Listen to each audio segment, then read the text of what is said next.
Imagínate que un día te levantas y empiezas a sentir un pequeño dolor en el costado. Pero si eres como yo, como dijo el pastor, bruto, trabajo más que un burro, como mi primeros jefes me enseñaron, tú ese dolor te da igual. Tú sigues adelante, vas a trabajar, te esfuerzas, miras por la familia, pero de repente ese dolor poco a poco aumenta. Hasta tal punto que tú dices, bueno, ¿y si voy al médico? Pero bueno, yo sigo hasta que pueda. Hasta que un día ya el dolor es tan insoportable que tienes que ir a visitar al médico. Y después de varios estudios, varias pruebas, tú estás en tu casa tomándote tu cafecito, preparándote pues para venir el domingo a la iglesia y de repente te llama el médico en urgencia y te dice, Isaías, necesitamos operarte urgentemente. Yo creo que en ese momento todo cambia. Todo lo que teníamos pensado hacer ese día pierde sentido. Entiendes que hay algo dentro de ti que no está bien y que necesita ser operado, necesita ser removido, extirpado. Entonces tú vivías tranquilamente planeando tu semana y de repente esta noticia de este médico te paraliza tu vida. Porque hermano, hay operaciones que verdaderamente no se pueden posponer. Hay cosas dentro de ti, hay enfermedades que si no se saca a tiempo, te destruyes por dentro completamente.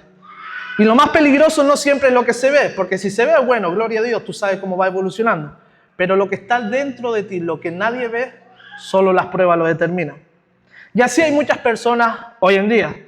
Caminan, sonríen, hacen su vida, van a trabajar, quedan con sus amigos, pero cargan con culpa, con pecado, con heridas, con enfermedades que ni ellos saben. Cargan con una vieja naturaleza que poco a poco va apagando su vida espiritual. Han aprendido a sobrevivir con ese dolor, han aprendido a sobrellevar esa carga, pero no están viviendo en libertad. Y entonces Dios, mi amado Dios, hace algo radical. Y es que no te da un consejo, no te da una terapia. Dios te lleva a una intervención divina. Amén. Ahora piensa en esto.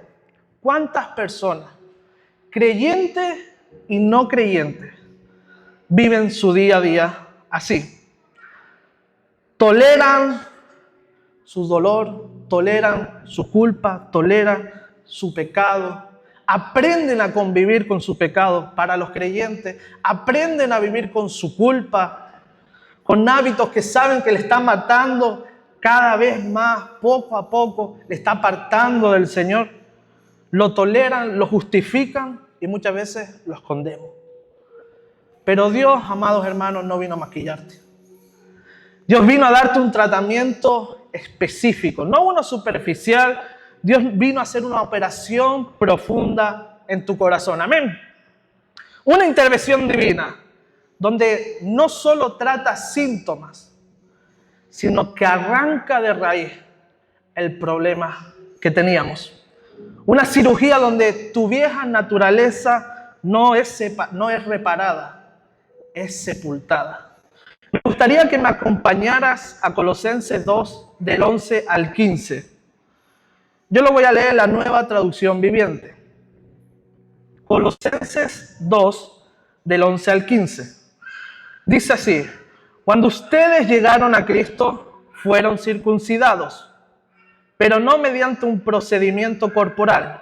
Cristo llevó a cabo una circuncisión espiritual, es decir, le quitó la naturaleza pecaminosa. Pues ustedes fueron sepultados con Cristo cuando se bautizaron, y con Él también fueron resucitados para vivir una vida nueva, debido a los que confiaron en el gran poder de Dios, que levantó a Cristo de los muertos. Ustedes estaban muertos a causa de sus pecados y porque aún no les habían quitado la naturaleza pecaminosa. Entonces Dios les dio vida con Cristo al perdonar todos nuestros pecados. Él anuló el acta con los cargos que había contra nosotros y la eliminó clavándola en la cruz. De esta manera desarmó a los gobernantes y a las autoridades espirituales. Los avergonzó públicamente con su victoria sobre ellos en la cruz. Amén. Gloria a Dios, qué maravilloso es nuestro Señor. Amén. En este pasaje podemos ver que el apóstol Pablo nos muestra que Dios ya hizo la operación más importante en nuestra vida. Y vemos 3 sucesos poderosos que tenemos toda la mañana, si me dan su tiempo, para estudiarlo. Los próximos 25 minutos. La primera es que cortó tu vieja naturaleza. La segunda, canceló todas tus deudas. Y por último, declaró victoria sobre el enemigo. En esta mañana no hemos venido a hablar de lo que tienes que hacer. Hemos venido a descubrir lo que Dios puede hacer en ti, lo que hizo en su momento y lo que Él hará. Y la primera de todas es la operación de corazón. Versículos 11 y 13. Vemos cómo hay un entierro de nuestra vieja naturaleza para nacer de nuevo. Cuando ustedes llegaron a Cristo, versículo 11, fueron circuncidados, pero no mediante un procedimiento corporal. Cristo llevó a cabo una circuncisión espiritual, es decir, les quitó la naturaleza pecaminosa, pues ustedes fueron sepultados con Cristo cuando se bautizaron, y con Él también fueron resucitados, para vivir una vida nueva, debido a que confiaron en el gran poder de Dios, quien levantó a Cristo de los muertos. Ustedes estaban muertos a causa de su pecado, y porque aún no les había quitado la naturaleza pecaminosa. Entonces Dios les dio vida con Cristo al perdonar todos nuestros pecados. Pablo nos enseña de una circuncisión espiritual. Y esto ya nos tiene que hablar de que no se trata de un cambio físico. Lo siento, Dios no vino a hacerte una operación bikini. Dios vino a cambiar desde el interior todo tu ser. Desde lo más profundo de nuestro ser, Dios opera, mete su mano y arranca esa vieja naturaleza pecaminosa. Imagínate por un instante, no sé cuántos de aquí han podido pasar por una operación. Yo he pasado por varias, entonces puedo hablar sobre esto. Que entras a quirófano, ves al grupo cirujano preparado para operarte, empieza la operación, llega el cirujano, te abre donde te tenga que abrir, empieza, vamos a decir, a escarbar por tu cuerpo hasta llegar al punto crucial. Y de repente ahí el cirujano ya preparado, lo único que hace es raspa un poquito, maquilla la zona y vuelve a cerrar. ¿Acaso el cirujano hizo bien su trabajo? ¿Acaso el cirujano sanó eso que te estaba llevando hacia la muerte? El cirujano debe usar las herramientas necesarias para limpiar el área dañado, para sacar, si fuera necesario, alguno de nuestros órganos o parte de ellos, para poder sanar completamente eso que te mataba. Asegurarse bien de realizar un trabajo de sutura correctamente, de limpieza. Y aún así, con todo eso, el mejor cirujano de este mundo te daría unas pautas para completar esa recuperación. Ahora, Pablo no nos dice que el Señor lidia, que el Señor lucha, que el Señor convive con nuestra naturaleza pecaminosa. Pablo no nos está diciendo esto, hermano, sino que Él la arranca, la corta de raíz y es sepultada. Y el judío entendía esta referencia de la circuncisión. Todos ellos, desde el pacto que hicieron con Dios, desde el pacto de Abraham con Dios, esto era algo común en los varones judíos a los 8 días de nacimiento. Hacía referencia entre el pacto de Dios y su pueblo. Cabe recalcar que, como dije al principio, no es algo corporal. Ahora Dios mete sus manos en lo más profundo de nuestro ser y arranca esa naturaleza pecaminosa. ¿Qué quiere decir? Que ya no somos dominados por la carne. Ya no somos como esos perritos que lo llevan por correa. El pecado no nos lleva como esos perritos por aquí. Ahora vas a pecar aquí y después vas a pecar allí. No, para nada. Ya el pecado no nos domina, perdón. Y tú y yo aprendemos a vivir en el Espíritu. Dios le quitó todo el poder del pecado. Y Él ya nos enseñoreará de nosotros. Ahora, esto nos trae una buena noticia y es que tú y yo ya no somos esclavos del pecado. Dios rompió toda atadura a Él y en Cristo Jesús tenemos autoridad para resistir toda tentación. Amén. Amados hermanos, debemos anhelar, si vienes por primera vez, por segunda vez, por la vez número 1000, debemos anhelar pasar por esa operación. Porque muchos de nosotros, me incluyo yo el primero en la lista, debemos entregarle, debemos cambiar muchas áreas de nuestra vida al Señor Jesucristo. Áreas que todavía las tenemos ahí escondidas y Señor, esto todavía no lo trates, mi carácter no lo trates, mi amor hacia mi suegra no lo trates todavía. Déjala por ahí pendiente. Entonces debemos entregársela al Señor. Hoy en día este pasaje choca mucho con algo que se escucha en muchas de las redes sociales, pero también a veces en la boca de los creyentes. Y es que ¿cuánto hemos escuchado esa frase maravillosa que dice, Dios te acepta tal cual eres?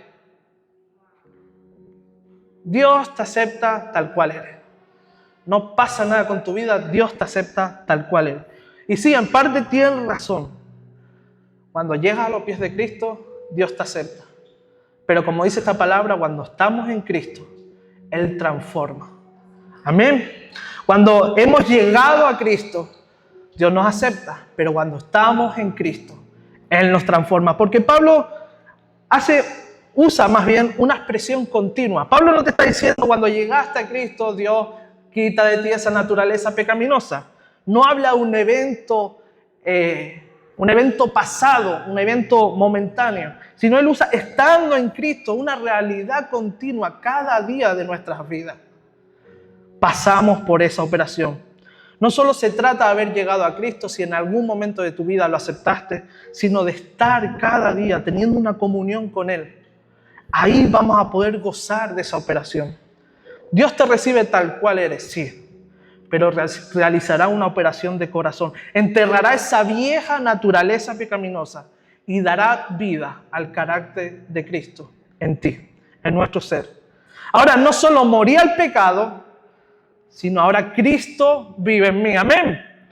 Y la evidencia de esta operación no es solo lo que dejé atrás, esos malos hábitos, esas malas conductas, sino es también en quién me estoy convirtiendo, hacia dónde estoy caminando. He dejado atrás el pecado y me acerco cada día más a Cristo. Esa es la evidencia de esa transformación. En otra carta, Pablo dice algo que trae luz a esto. Gálatas 4:19 dice, hasta que Cristo sea formado en vosotros. Es un proceso que empieza estando en Cristo y acabará cuando estemos con Él físicamente. Amén. Ahora, si Cristo vive en mí, entonces ya no solo tengo libertad, sino también tengo una naturaleza que me capacita para vivir diferente. Y si Dios ya trajo esa naturaleza a tu vida, entonces queda una pregunta. ¿Qué pasó con la deuda que nos dice ese pasaje? Ahora, si esto no fuera suficientemente impactante, el poderoso hecho de esa operación de corazón en nuestras vidas que Dios hace, Pablo también nos habla sobre una deuda saldada. Una deuda pagada allí en la cruz. Vemos cómo nos habla de un acta anulada. Versículo 13-14, el acta anulada. Dios tomó tus deudas y las clavó en la cruz. Imagínate a un joven que empieza poco a poco a introducirse en la vida de un adulto. Empieza a tener trabajo, empieza a cobrar una nómina, decide comprarse un coche, pagar una cuota. Más adelante este joven dice, ay, me gusta, me encanta la música, voy a sacar una tarjeta de crédito para comprar un instrumento de un valor costoso. Y de repente este joven empieza a acumular deuda, hasta que llega a un punto que para poder sobrevivir en ese mes, tiene que decidir cuál de todas ellas va a dejar de pagar. Entonces, estamos en un momento complicado de la vida de ese joven.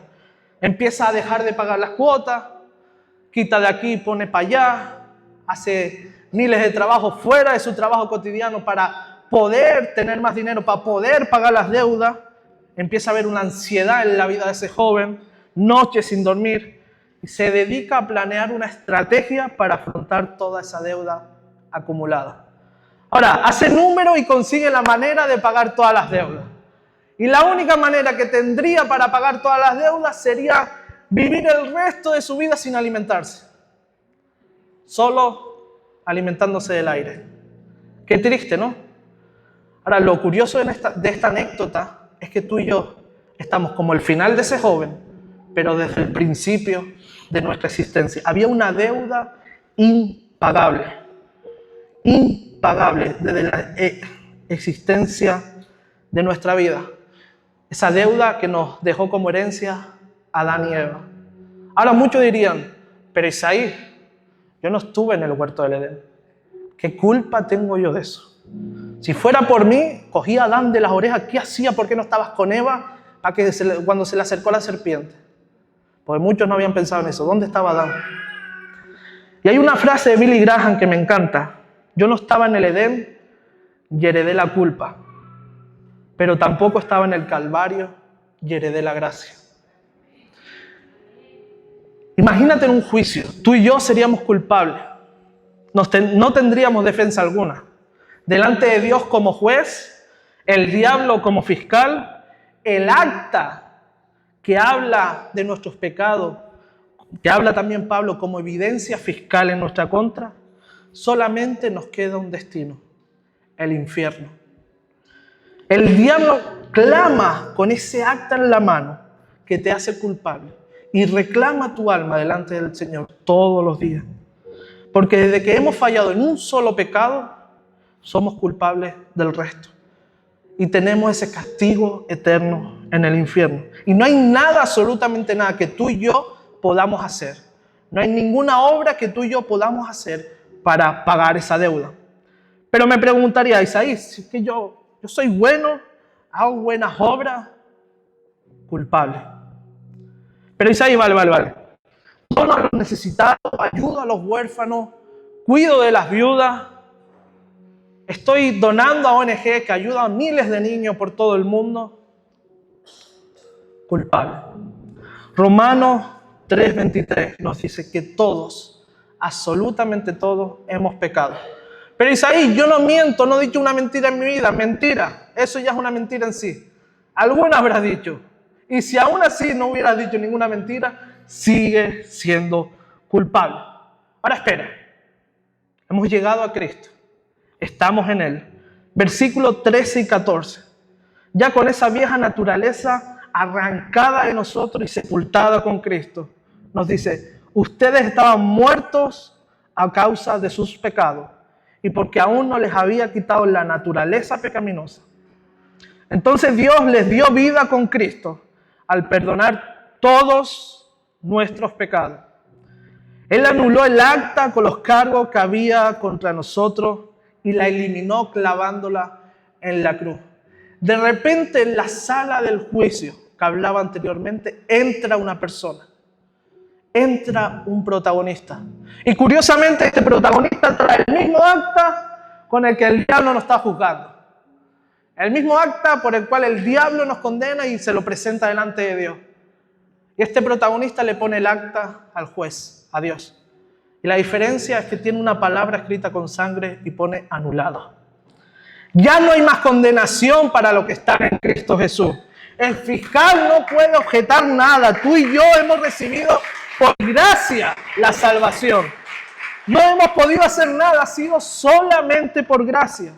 Y déjame decirte, tuvo un precio incalculable.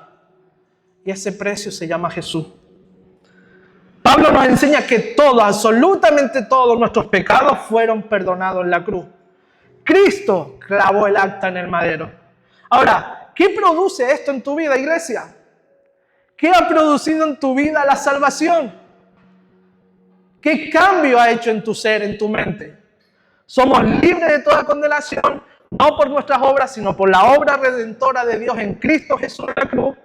Pero ¿qué ha producido esto en nuestra vida? ¿Cuál es el fruto? Permítame preguntarte, ¿cuál es el fruto de tu salvación?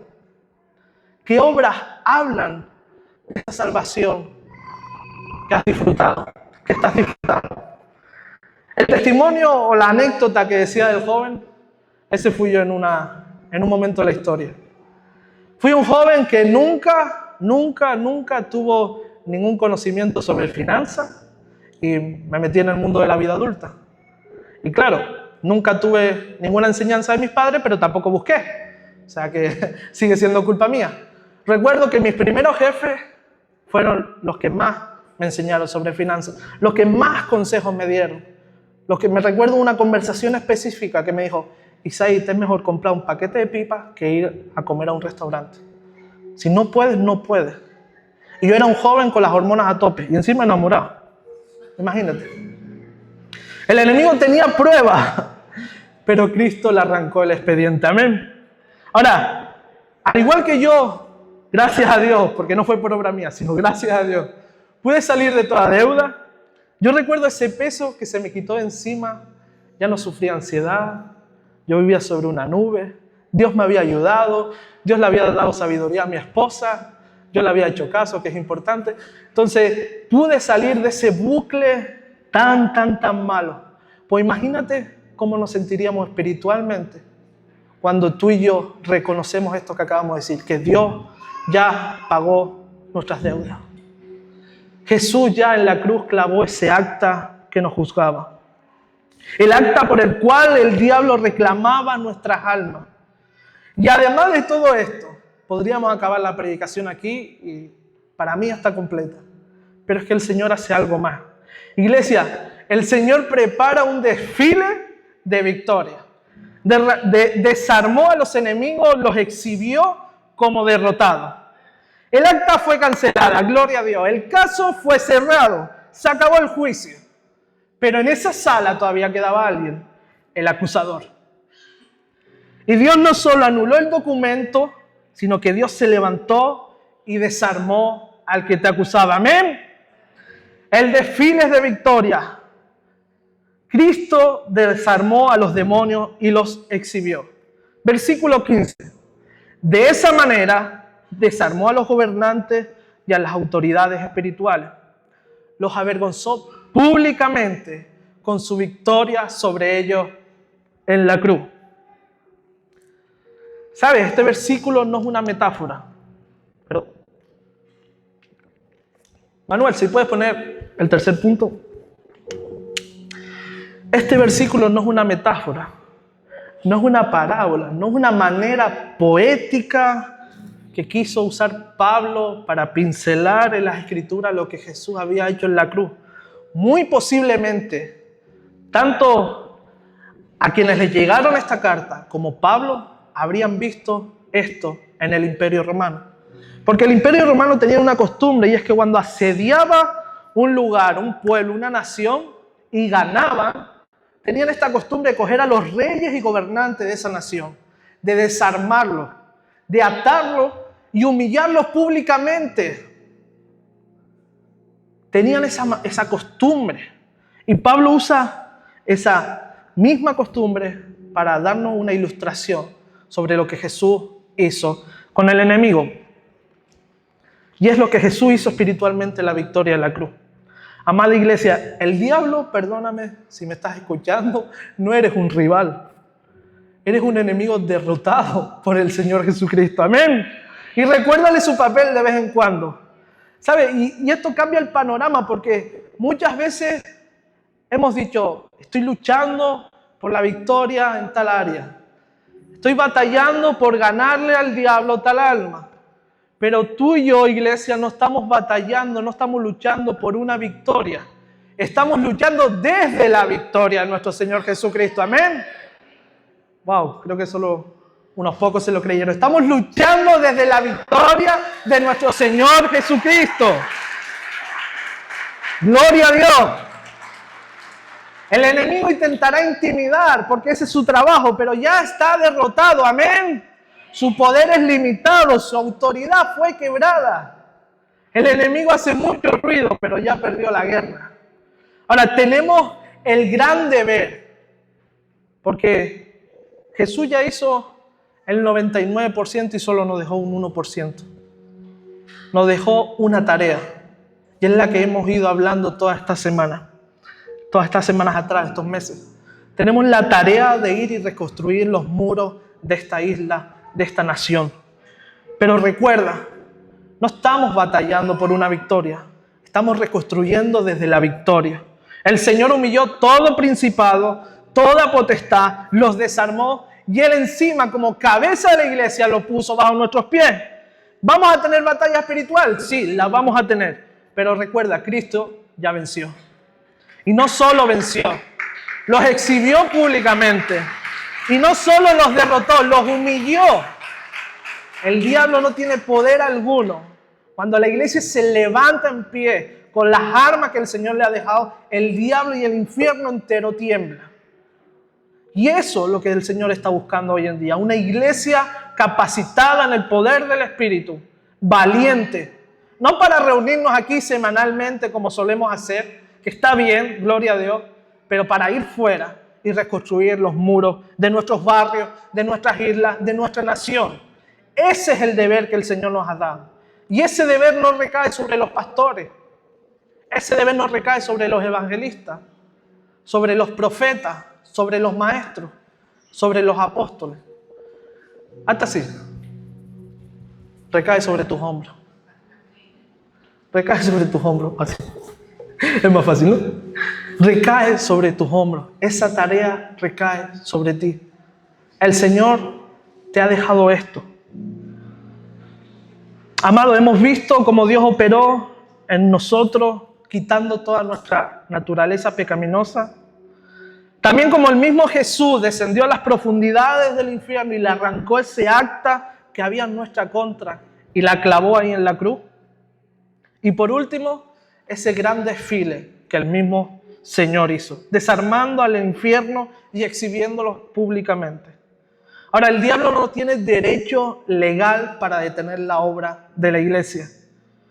Y Cristo no hizo todo esto para que vivas igual, lo hizo para que vivas libre de toda condenación.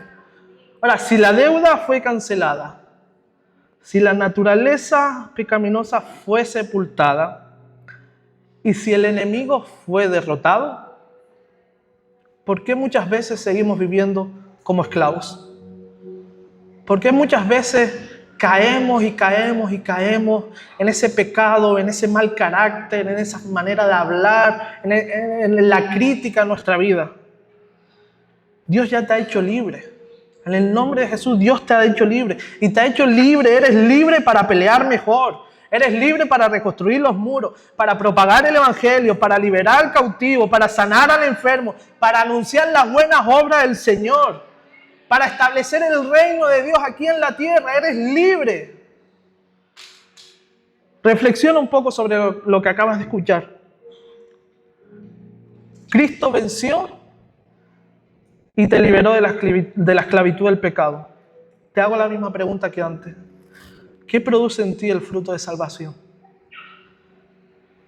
¿Vas a seguir callado? ¿Vas a seguir callada de lo que Dios ha hecho en tu vida? ¿No lo tienes tan importante en tu día a día como al igual tu rutina de ir al trabajo, buscar el sustento para tu familia? ¿Por qué no incluyes todo eso extra que haces en tu vida en la salvación? ¿Por qué no hablas de Cristo en tu trabajo, en tu escuela, en el edificio, en tu comunidad? Cuando se reúna lo de la comunidad para organizar, para hablar algo del edificio, ¿por qué no aprovechas y predicas el evangelio ahí? Cristo no hizo esta obra perfecta, hermosa, maravillosa y única para que tú y yo nos quedemos sentados en esa silla.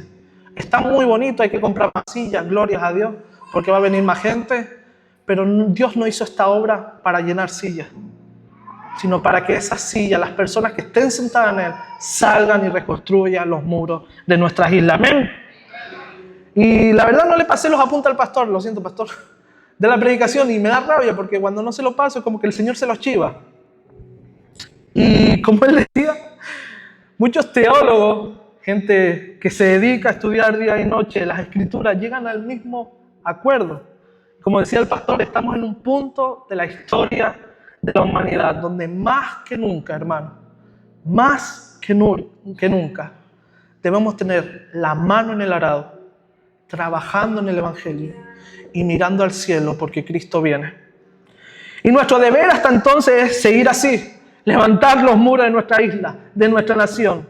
Es trabajo de la iglesia, ahora más que nunca. No tengas en poco tu salvación, no tengas en poco el milagro que Dios ha hecho en tu vida. Al igual no eres el mejor evangelista, gloria a Dios, nos parecemos, pero sí hemos vivido la experiencia de Dios, el cambio en nuestras vidas. Le puedes decir a la gente, yo antes era así, Dios, no sé, hizo algo, me transformó. La gente que te rodea debe de reconocer, debe de ver un cambio, algo que le llame la atención de lo que Cristo ha hecho en ti. Cristo viene y debemos estar preparados. Pelea la buena batalla, iglesia. Pelea la buena batalla, persevera hasta el final. Ahora, la próxima semana, con esto ya estoy acabando, me gustaría si los músicos pueden subir. Veremos cómo en mitad de ese trabajo de reconstrucción de los muros, vamos a enfrentar batallas. Porque se presentarán batallas. Pero recuerda, no luchamos por una victoria. Luchamos desde la victoria del Señor. Y hoy al igual has escuchado lo que Cristo hizo por ti. Al igual, dice, bueno, el mensaje no vino a mejorar tu vida, pero vino a transformarla. Amén. Vino a transformarla completamente. Operó tu corazón, sepultó tu vieja naturaleza, canceló el acta que estaba en tu contra y clavó tu deuda en la cruz. Y no solo eso, sino que se levantó en victoria y expuso al enemigo como derrotado. Entonces la pregunta es, ¿qué estás haciendo tú con lo que Cristo ya hizo? Si la deuda fue cancelada, ¿por qué sigues viviendo en la culpa? Si la vieja naturaleza fue sepultada, ¿por qué sigues viviendo como antes? Si el enemigo fue derrotado, ¿por qué le sigues dando autoridad en tu vida? Él ya fue derrotado. Hoy es un día de tomar decisiones en nuestras vidas. De tomar una decisión que cambie nuestra vida, que haga un giro de 180 grados, que nos alejemos del pecado y nos acerquemos más a Dios. Déjate de sobrevivir y empieza a vivir en la libertad que Cristo te da cada día a ti. Que Cristo ya compró con su sangre. Deja de pelear desde el miedo y empieza a pelear desde la victoria del Señor Jesucristo. El diablo no tiene derecho legal sobre tu vida. Cristo pagó todo, te hizo nuevo y ya venció por ti. Créetelo. Así que me gustaría que te levantaras ahí donde estás.